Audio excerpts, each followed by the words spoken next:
Let's get to this next story, which I am fascinated with on a variety of levels. So there's this dude named George Santos who just won a suburban New York district for Congress. This was a hard-fought race.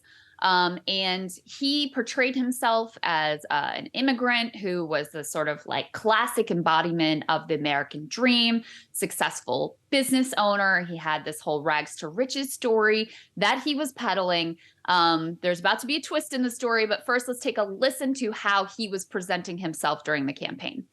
What would you do to end dysfunction? We need fresh new leadership. Robert is more of the old same party. He's been in politics for 30 years. I'm a private sector guy. I was born and raised in abject poverty in this country, and only in this country does somebody who comes from a basement apartment in Jackson Heights, like I did, is able to rise to become a successful business person to then run for United States Congress. I want solutions. I don't want Michigan. I don't want talking points like Robert does all the time. I don't make a living off of this. So he made a lot of his personal bio and his, story of overcoming adversity to be this American success story.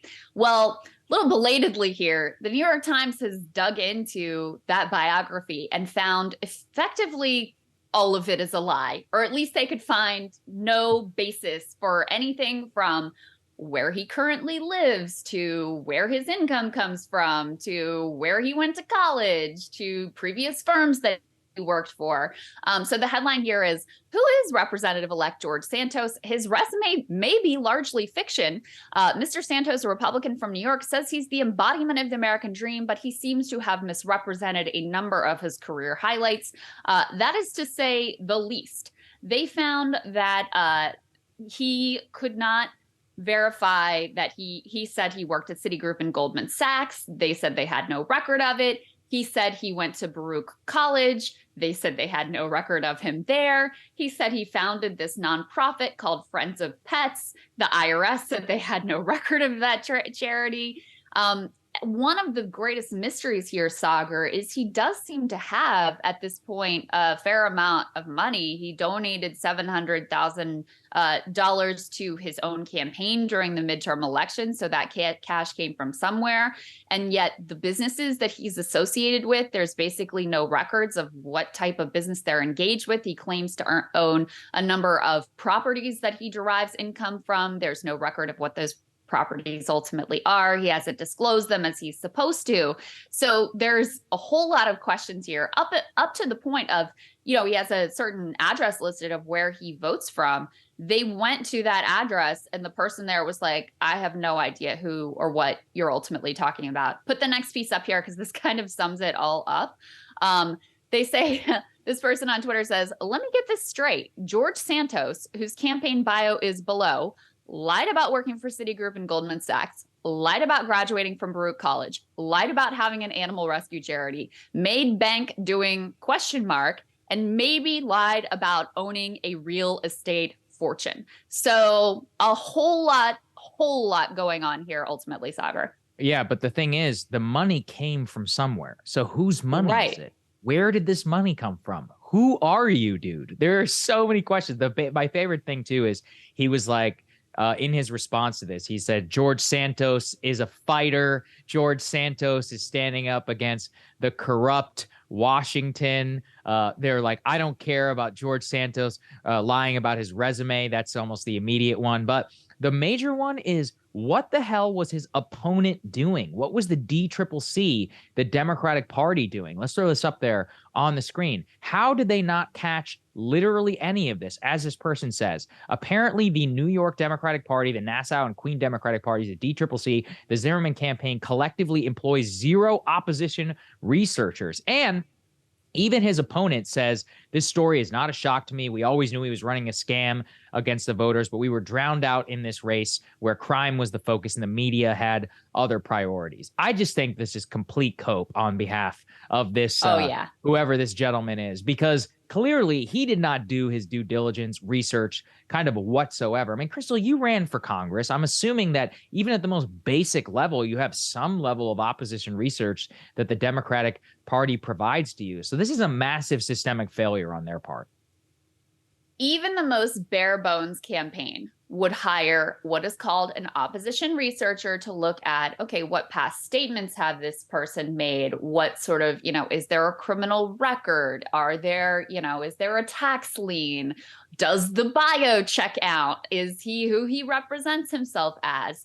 So a lot of times, if you're running a race that isn't a high priority for the party, they don't pick up the tab for that, and they don't really do that for you, but the campaign itself would do it. But in a race like this, which was high profile, which was a real target, because this was the type of suburban district that, frankly, across the country outside of New York and Florida, Democrats mostly won, you would expect actually the party to have done this research. And in fact, I saw in an article in Semaphore, the DCCC, that's the Democratic Congressional Campaign Committee, ran by Sean Patrick Maloney, who also lost his seat, by the way, and that's kind of relevant here. They did some research on him, but the only things they had were like his, stupid extremist statements regarding January 6th. And they entirely missed the fact that literally every piece of his bio fails to check out. And oh, by the way, there's also a question of apparently he's accused of check fraud in Brazil, too. So there's that piece hanging out there as potential criminality. So total failure on the part of the Democrats, as, very interesting subplot here as well. But it's just amazing to me that someone could lie in this day and age about every part of their bio and basically get away with it enough to get elected. I mean, I think the next time around was going to be tough for him anyway, because it is a kind of a challenging district. Now I think it's going to be very difficult. Republican leadership, they're basically keeping their mouths shut. They haven't had much of a comment on this at all. We do have a comment from Mr. Santos. Let me pull it up here on my computer and I can read it to you guys. He says, and this is funny too, George Santos represents, and we can go ahead and put this up on the screen, the kind of progress that the left is so threatened by. A gay, Latino, first-generation American and Republican who won a Biden district in overwhelming fashion by showing everyday voters there is a better option than the broken promises and failed policies of the Democratic Party. After 4 years in the public eye and on the verge of being sworn in as a member of Congress, the New York Times launches this shotgun blast of attacks. It's no surprise that Congressman-elect Santos has enemies at the New York Times are attempting to smear his good name with these defamatory allegations.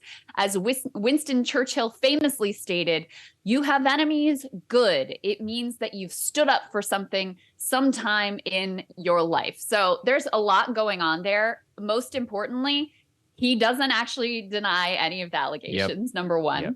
Number two, I love the use of identity politics when it's convenient, gay, firstborn son of immigrants or whatever he says there. And then I also love that he uses this Winston Churchill quote, which is actually not even a Winston Churchill quote. So while denying that he lied about all of the details of his bio, he also managed to lie about a Winston Churchill quote. So good job there, buddy.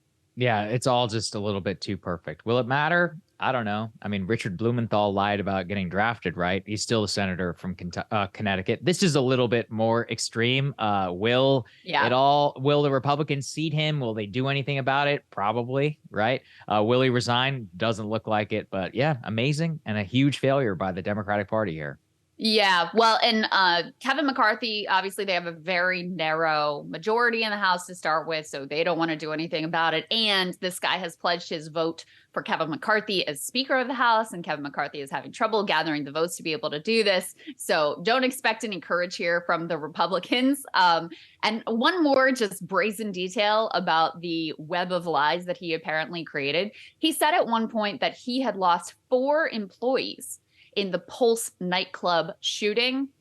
That also looks to be a complete fabrication. So again, just to show you the extent of the brazen lies this guy just created out of whole cloth, it is quite astonishing. Quite astonishing. That is such a scumbag move. Hey guys, ready or not, 2024 is fully upon us now, and Saagar and I have been brainstorming ways that we can really up our game for this critical election. Yeah, we rely on our premium subs to expand our coverage, to add staff, to upgrade the studio. We just want to give you the best independent coverage of this election, which is possible. So if you can help us out, become a premium subscriber today, breakingpoints.com, or the link is down here in the description video. It really means the world to us, and if you like what we're all about, this is the best possible way to keep us 100% independent, working only for you.